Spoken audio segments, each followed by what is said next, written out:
திருமாலிருஞ்சோலையில இருக்கக்கூடிய அந்த கள்ளழகரை பாதுகாத்து நிற்பவரே 18ஆம் படி கருப்பர் தான். அப்ப இந்த கருப்பர் எங்க இருந்து வந்தார் அப்படின்னு கேட்டீங்கன்னா, மலையாள தேசத்துல இருந்தாங்க ஒரு மன்னர் என்ன பண்ணிருக்காருன்னா, நல்லா அருமையா ஆட்சி செய்வார். அங்க ஒரு சமய திருமாலிருஞ்சோலைக்கு அவருக்கு ஒரு நல்ல விசித்திரமான ஒரு பழக்கம் உண்டு. வித்தியாசமான பொருட்கள் இருந்துச்சு அப்படின்னா அதை தன் வசம் படுத்தக்கூடிய ஒரு சக்தி, ஒரு ஆர்வம் அவருக்கு இருந்துச்சு. அப்படி இருக்கும் பொழுது மன்னர் மாதிரி இல்லாம ஒரு சாதாரணமான மனிதர் போல திருமாலிருஞ்சோலைக்கு வர்றாரு.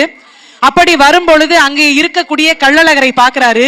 அந்த கள்ளழகர் எப்படி இருக்காரு அப்படின்னா, தங்க கவசத்துல வைர கிரீடம் வச்சு அப்படியே அருள் பாலிக்கிறத பார்த்த உடனே அழகுல மயங்கி போய் சொல்வதற்கு வார்த்தைகளே இல்லாம தன்னுடைய படையோடு திரும்ப கேரளத்துக்கு போயிடுறாரு. அவருக்கு தூக்கமே வரல.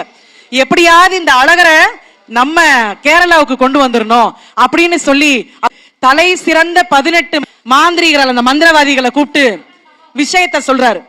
என்ன சொல்றாரு அப்படின்னா, நீங்க 18 பேரும் சேர்ந்து போய் அங்கே வீற்றிருக்கக்கூடிய அழகரான கள்ளழகரை நம்ம நாட்டுக்கு, கேரள நாட்டுக்கு கொண்டு வந்துருங்க.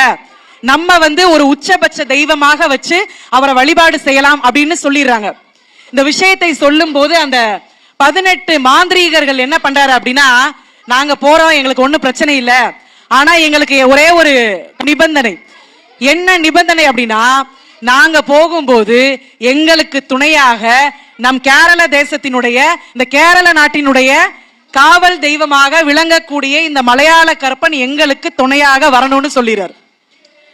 உடனே அந்த கேரளாவில இருக்கக்கூடிய கேரள தேசத்து மன்னன் என்ன பண்றாரு அப்படின்னா, கருப்பனை கூப்பிட்டு 18 மாந்திரீகர்களை அழைச்சிட்டு போயிட்டு அவர்களை திரும்ப கூட்டிட்டு வந்து சேர்க்க வேண்டியது உன்னோட பொறுப்புன்னு மட்டும்தான் சொல்றாரு. ஆனா எதுக்கு இந்த 18 பேர் போறாங்கன்ற விஷயத்த கருப்பன்கிட்ட சொல்லல. உடனே இந்த கருப்பர் போறாரு. இதற்கு இடையிலே அந்த திருமாலிருஞ்சோலை பகுதியிலே ராக்காச்சி என்ற ஒரு பெண் ஒரு 3 அண்ணன் தம்பியோட இருக்கா. இந்த ராக்காச்சியினுடைய அம்மாவும் அப்பாவும் விஷ காய்ச்சல் இறந்து போயிடுறாங்க. அப்ப இந்த தன்னுடைய தங்கைகளையும் தம்பிகளையும் வளர்ப்பதற்காக என்ன பண்றாங்கன்னா, அங்கே இருக்கக்கூடிய மலைகளிலே தேன் எடுத்து அங்கே இருக்கக்கூடிய கிழங்குகளை எடுத்து விற்று அவங்கள காப்பாத்திட்டு வர்றாங்க. ராக்காச்சி இப்படி ஒரு வேலை செய்து கொண்டிருக்கும் போது அந்த பகுதியிலே வசித்த மருதமுத்து என்ற ஒருத்தர் பாத்தீங்கன்னா ரொம்ப ஒரு செல்வந்தரா இருக்காரு. அவருக்கு எப்படி அத்துணை செல்வம் கிடைக்குது அப்படின்னு பாத்தீங்கன்னா, அங்க இருக்கக்கூடிய காடுகளை அழித்து மலைகளை குடைந்து என்ன பண்ணிடுறாருன்னா செல்வம் வாங்கி, செல்வந்தரா இருக்கும் பொழுது அங்கே மலைகளுக்கு தேன் எடுக்கக்கூடிய ராக்காட்சியை பார்த்து அந்த அப்படியாவது அவளை நம்ம ஏதாவது சீண்டணும் அப்படின்னு ஒரு சில சூழ்நிலைகள் நடக்குது. அப்படி ஒரு சமயம் அந்த ராக்காட்சியை சீண்டும் பொழுது கன்னத்துல அரைஞ்சிரா. கன்னத்துல அரைஞ்ச உடனே அவருக்கு பயங்கர கோபம் வந்துருது.